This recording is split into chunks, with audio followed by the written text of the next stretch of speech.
Quick update video on the Regal. As you can see, I don't call it a new motor. We'll just say another junkyard motor with lower mounts that didn't fall apart. But you see my catch can is, he ain't happy. I need to get a better one. Anyway, I'm probably gonna make one at work. Jake's brand aluminum racing seats. This one is actually on the factory tracks because just for adjustment purposes, just in case I need to see these be slid forward or backward, like my mom rides with me sometimes. Moving on, of course, you see the steering wheel is definitely not stopped. The button for it's right there for the line lock. And the switch right there, not the red one, the black one, that's for my the two-step. That's the nitrous arming switch, obviously. And the wiring is down there because I just got the steering wheel in. So moving on. I'll shut this door. They're the old seats. They super comfortable to sit on when you just out in the garage chilling. Only when you're supposed to be working, but who's counting? 95-pound injectors under there. They're Snake Eater Performance. I should have changed the wiring harness on there from EV6 to EV1.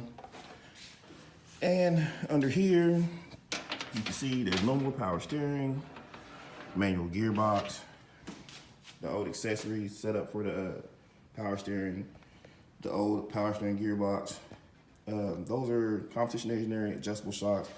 I actually went with Lakewoods. I don't know if we'll be able to see them from under the car, but we'll give it a shot. Hell no, we can't. But there's Lakewood shocks in there. This damn whole thing is rebuilt under here. Just money gone, but we're not talking about that. Moving forward.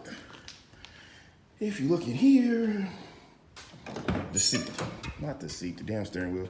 The steering wheel right here, the button. So I can take the steering wheel off because it's hard to get over that little side piece. But key on, you can see that's going to be air fuel boost. Of course, no speedometer. Down here, that's a GPS thing. It's trying to get a signal to turn green once it gets signal. That's a Turbo Smart, I think so. Yeah, Turbo Smart boost controller. Also, up here, my nitrous arming switch. Out here, you'll see right there's my nitrous box. I don't have the tank yet, but if I hit it, you'll see wide open throttle. It clicks, it starts flashing. Let you know it's operating. And that damn thing still ain't got signal, but I'm also in the garage. Oh, there it goes, green light, we got signal. So we're cutting it off. So that's that on that. Also updated the fuel system. Way out my price range, but I did it anyway. But as you can see, it's got a Holley pump, who cares? Holley fuel filter. That fuel filter was $100 damn. That was a damn rip off. But you see there, good old cheap ass Jags.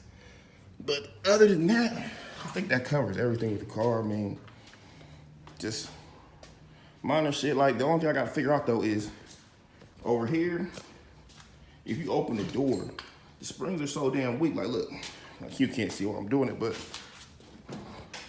I can lift up on the car. See the gap there?